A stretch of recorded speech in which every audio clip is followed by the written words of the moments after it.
Ya, Assalamualaikum warahmatullahi wabarakatuh.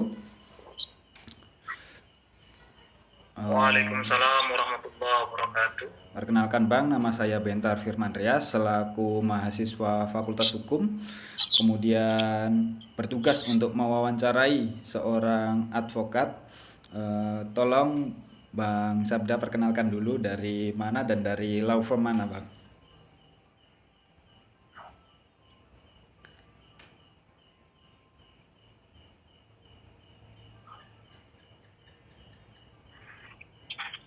Baik,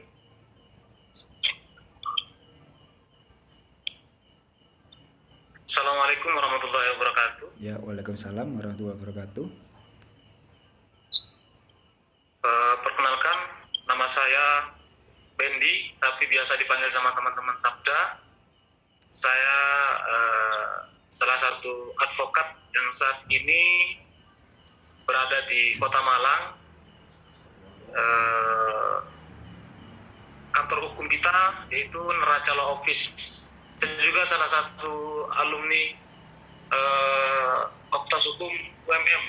Oke. Itu, Kalau dan Pak Bayu juga adalah salah satu dosen saya juga. oke. Kalau boleh tahu alumni tahun berapa ya, Bang?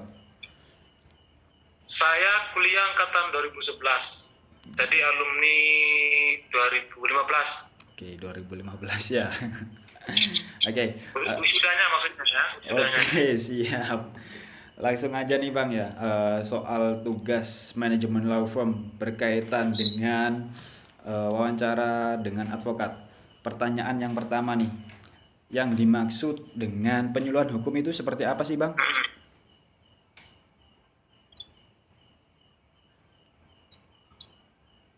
Baik, eh, terkait dengan penyuluhan hukum, saya pikir hampir semua orang paham lah ya, sudah nggak asing lagi di Iya, kita gitu. nggak asing Cuman lagi. terkait dengan penyuluhan hukum ini, kenapa kok identik dengan advokat ataupun dengan orang-orang yang berprofesi di dunia hukum?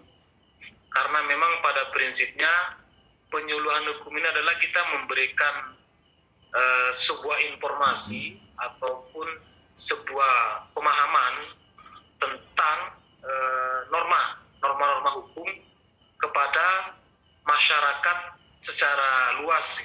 Oke, Akan tetapi yang biasanya dilakukan oleh advokat itu adalah kita lebih memprioritaskan penyuluhan hukum itu terhadap masyarakat-masyarakat desa.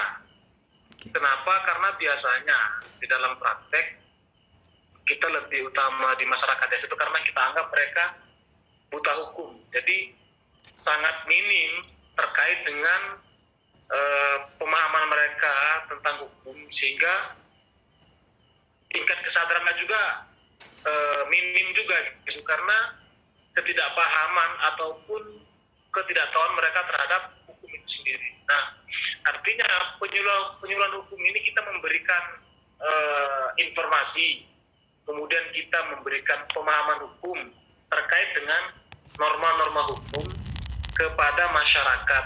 Tergantung, misalnya kita mau melakukan penyuluhan hukum tentang undang-undang lalu lintas, kita ingin melakukan penyuluhan hukum tentang undang-undang pertanahan, tentang PP pertanahan. Nah, artinya ada tema khusus yang harus kita angkat, yang harus kita berikan kepada masyarakat, dan kita juga pun harus melihat kira-kira. Tapi sebelum kita melakukan penyuluhan hukum, biasanya kita harus survei dulu. Mas Bentar, survei apa sih yang perlu masyarakat setempat ketahui, apa sih yang belum mereka ketahui, sehingga artinya kita ketika memberikan penyuluhan hukum kita tepat sasaran gitu. ya, Jangan sampai kita memberikan penyuluhan hukum kepada masyarakat yang notabene mereka sudah paham atau iya, sudah Bang. tahu. Ya, Jadi penyuluhan hukum ini secara sederhananya kita memberikan informasi, kita memberikan suatu pemahaman terkait dengan norma-norma hukum seperti ini, sehingga masyarakat bisa tertib, rasa kesadaran hukumnya meningkat gitu. Karena kan kita tahu sendiri banyak sekali masyarakat kita yang bisa kita katakan ya buta hukum gitu loh, terutama masyarakat desa. ya. Tidak semua tapi kebanyakan gitu. Oke. Kurang lebih seperti itu sih. penyuluhan hukum itu kita memberikan informasi pemahaman hukum kepada masyarakat. Tapi poin pentingnya tadi saya ulangi lagi, ya kita harus tahu dulu apa sih yang belum mereka ketahui atau apa sih yang kira-kira perlu kita sosialisasikan, apa sih yang perlu kita berikan pemahaman. Itu harus survei dulu. Jadi nggak serta-merta kita langsung penyuluhan hukum, enggak. Jadi kita harus tahu dulu kebutuhan masyarakat. Kurang lebih seperti itu, Mas Bentar. Oke. Biasanya kan rata-rata LBH ini sering LBH memberikan penyuluhan hukum. Ya. Garis besarnya kan harus juga memperhatikan efektif dan efisiensi dan juga memperhatikan kebutuhan hukum yang harus diketahui masyarakat di satu tempat tersebut kan ya Bang ya. Ya. Betul. Kemudian nih sederhananya kan kita gimana? Nah, kemudian langsung aja Bang, soal pertanyaan yang kedua. Bagaimana nih peran serta advokat dalam mendampingi seorang klien? Sejauh mana?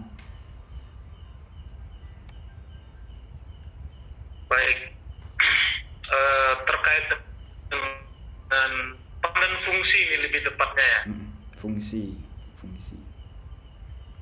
Nah, terkait dengan peran dan fungsi advokat itu sebenarnya ada ketentuan sih, sudah ada ketentuannya di dalam Undang-Undang Advokat nomor 18 tahun 2003, tapi untuk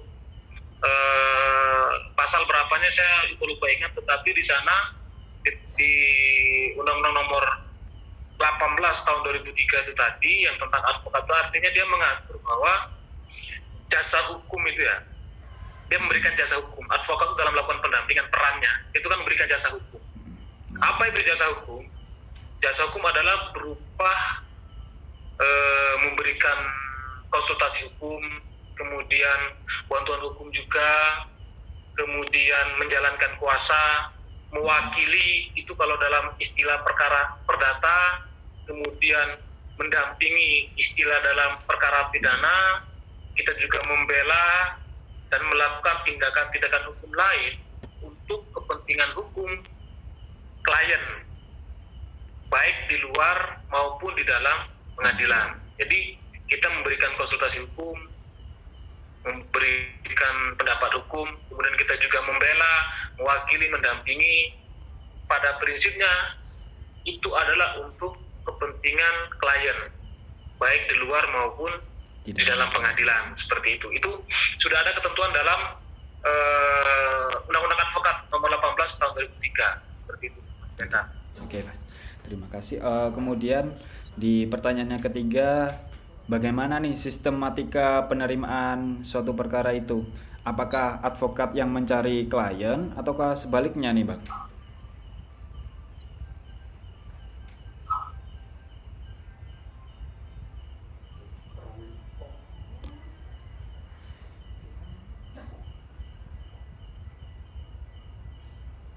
Halo?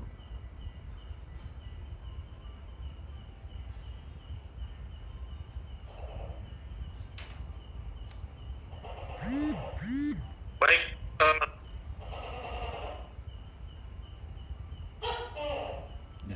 Saya ulangi nih Bang ya pertanyaannya. Sistematika perkara ya? Sistematika penerimaan perkara ya? Ya, penerimaan. Baik, pada prinsipnya begini, setiap advokat atau pengacara, saya pikir mereka punya mekanisme ataupun tata cara sendiri dalam melakukan penerimaan perkara ya, sistematikanya ya. Tetapi kalau di kantor kami, di Neraca Law Office, kita ketika menerima klien yang pertama, kita harus paham dulu persoalan apa atau permasalahan apa yang mereka sedang hadapi.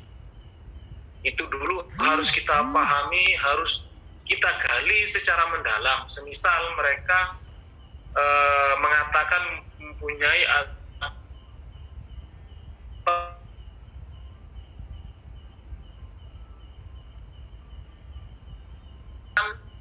jual beli ini seperti apa, artinya kita harus tahu dulu.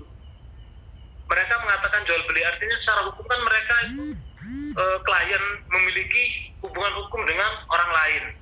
Nah, kita harus tahu dulu apa hubungan hukum kamu, maksudnya itu apakah dalam transaksi jual beli itu dia melakukannya secara lisan atau atau secara tulisan.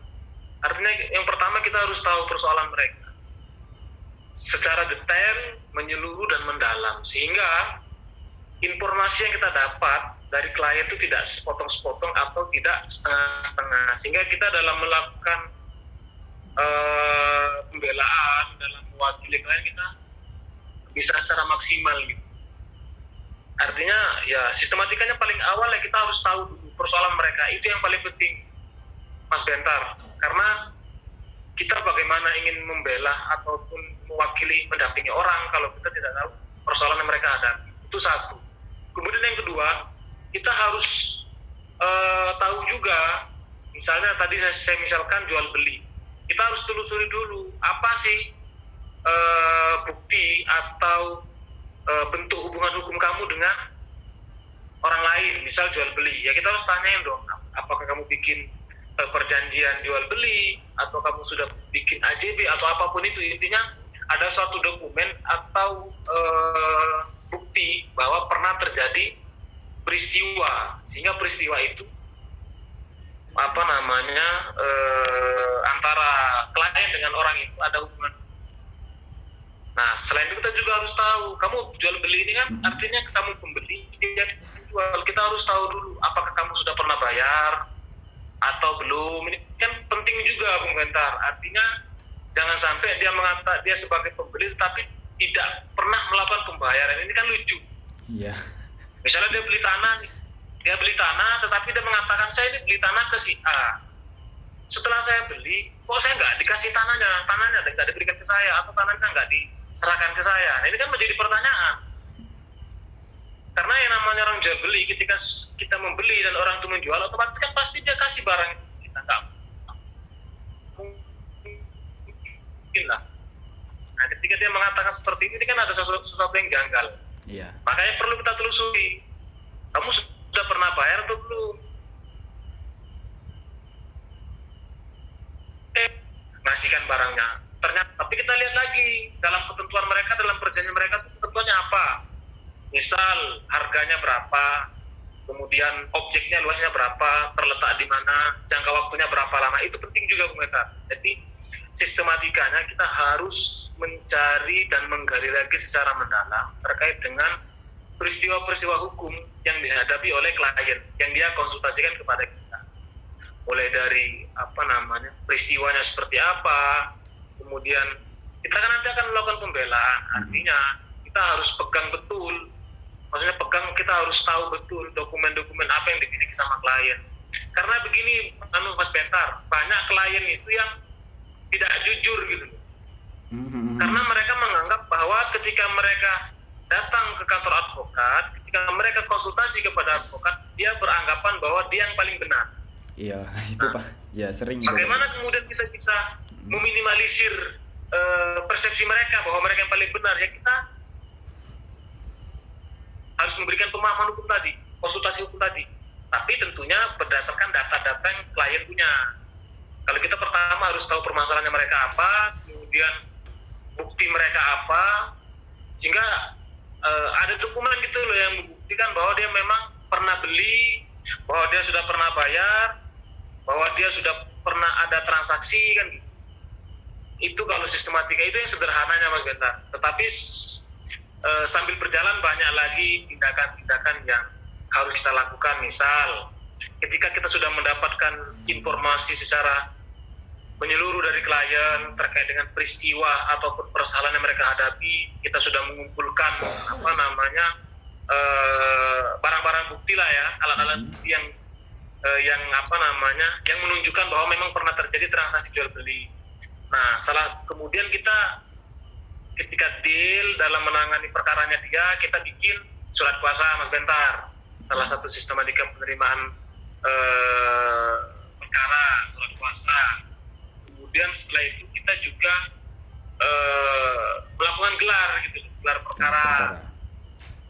Gelar perkara ini juga kita membahas terkait dengan perkara ini lebih tepatnya digunakan pakai metode atau jalur apa, bisa pidanakah atau perdatakah, itu kan perlu juga dibahas. Kemudian lebih tepat itu nanti ke pasal berapa kalau misal pidana, sama pun kalau perdata lebih tepat ke pasal berapa juga terkait dengan jual beli. Artinya kita juga harus ada gelar perkara. Nah setelah itu kita juga ada tindakan lain Mas Bentar. Mungkin teman-teman yang sudah pernah menempuh hukum acara perdata sudah tidak asing lagi seperti somasi gitu kan. Somasi ya. Somasi itu salah satu upaya untuk memperingatkan orang atau penjual, kalau dalam hal ini adalah transaksi jual beli tanah, bahwa dia mempunyai suatu kewajiban karena dia sudah menerima hak terkait dengan pembayaran tadi dan transaksi uang. Kurang lebih seperti itu sih Mas Bentar untuk sistematikanya. Jadi terakhir ada somasi. Nah, ketika somasi itu tidak diindahkan, kita biasanya minimal 2 kali kirim somasi. 2 kali. Setelah 2 kali kirim somasi nggak ada tanggapan, maksudnya tidak ada itikat baik dari si penjual,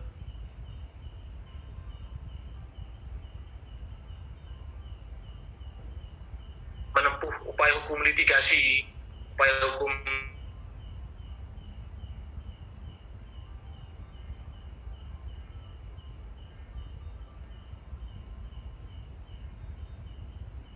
sebentar SOP-nya mengusahakan untuk menyelesaikan dalam persoalan ya ataupun perkara-perkara yang dihadapi oleh klien itu berusaha untuk menyelesaikan di luar pengadilan, non litigasi. Kita selalu mengedepankan musyawarah mufakat, mengedepankan jalur kekeluargaan lah untuk menyelesaikan suatu persoalan dan mencari solusi. Dan kita pun sangat yakin ketika kita musyawarah ataupun menyelesaikan jalur perkara ini melalui jalur kekeluargaan, kita pun optimis dan yakin bahwa di situ pasti ada solusi. Tinggal tata cara dan mekanisme penyelesaiannya bagaimana. Artinya itu salah satu upaya memang. Kecuali secara musyawarah mufakat tidak bisa kita temui kesepakatan, dari jalur kekeluargaan kita nggak menemukan solusi, jalan buntu, baru kita masuk ke tahapan berikutnya, yaitu upaya hukum litigasi. Tapi pada prinsipnya mekanisme di kantor kita, tata caranya selain kita mengetahui persoalan ataupun permasalahan yang klien hadapi, kita juga harus tahu dokumen-dokumen apa yang dia miliki. Misalnya transaksi jual beli, dia harus membuktikan bahwa dia pernah jual beli. Kemudian kita juga akan melakukan gelar perkara, kemudian kita juga akan melakukan yang namanya somasi tadi kepada penjual. Setelah itu kita bertemu dari dua belah pihak, baik klien maupun penjual, untuk menyelesaikan. Intinya musyawarah mufakat secara kekeluargaan, mencari solusi terbaik yang pada prinsipnya ya harus sama-sama paham hak dan kewajiban mereka. Karena orang ini kan kadang-kadang mau sendiri gitu, maunya sendiri. Artinya kita juga punya peran juga. Jadi advokat itu harus objektif, Mas Bentar. Jangan mentang-mentang kita dibayar sama klien, kita menganggap klien itu benar. Tidak, kita harus objektif. Kalau memang klien salah, kita katakan dia salah. Tapi dalam artian bukan kita vulgar ngomong dia salah. Dalam hal penyampaian kita yang jangan terlalu mencolok gitu loh, sederhana. Jadi ketika mediasi dengan penjual, karena kita tidak menutup kemungkinan orang yang datang ke kita ini klien ini belum tentu orang yang benar 100%. Artinya bisa jadi dia juga ada kesalahan-kesalahan ataupun kekeliruan-keliruan dia terkait dengan jual beli. Artinya kita pengacara juga harus objektif. Jadi kita memang mewakili, bertindak atas nama si klien, tapi harus objektif. Jadi kita sebagai perantara ataupun penengah. Kalau memang dia keliru ya kita katakan keliru. Artinya supaya ada titik temu antara penjual tadi itu dalam hal musyawarah tadi. Kalau dia salah kita katakan benar, kan otomatis si penjual kan nggak mungkin terima. Artinya harus objektif. Itu sih kurang lebih sistematika penerimaan perkara ya. Yang jelas saya tekankan lagi, setiap advokat mungkin dia punya metode dan tata cara sendiri. Tapi kalau di kita ya pertama ya kita harus mengetahui dulu persoalan ataupun permasalahan yang klien hadapi secara detail, mendalam dan menyeluruh. Jangan sepotong-sepotong, karena itu nanti akan menentukan upaya ataupun tindakan hukum apa yang perlu kita lakukan. Seperti itu. Data-data juga, dokumen-dokumen maupun bukti-bukti yang mereka miliki apa saja, itu penting juga Mas Bentar. Jangan sampai orang bilang jual belikan, ternyata dia nggak pernah ada secara hukum itu, dia tidak pernah ada hubungan hukum. Kayak mungkin dokumen apa dia sudah pernah bayar, ternyata nggak ada buktinya, ini kan juga susah. Artinya bukti itu penting, seperti itu. Oke. Saya rasa 3 pertanyaan tadi itu Mas sudah mencakup dan menjawab setiap permasalahan yang digambarkan di tugas saya juga. Terima kasih nih Mas atas waktunya. Mohon maaf ganggu malam-malam. Ya, Sama-sama. ya, nggak apa-apa kalau misalkan Mas Abda sudah mau live, nggak apa-apa. Ini biar saya yang recordnya yang end, nggak apa-apa. Terima kasih Mas. Yuk. Ya, oke. Salam sama Pak Bayu nanti ya. Oh ya, siap. Juga itu. Siap.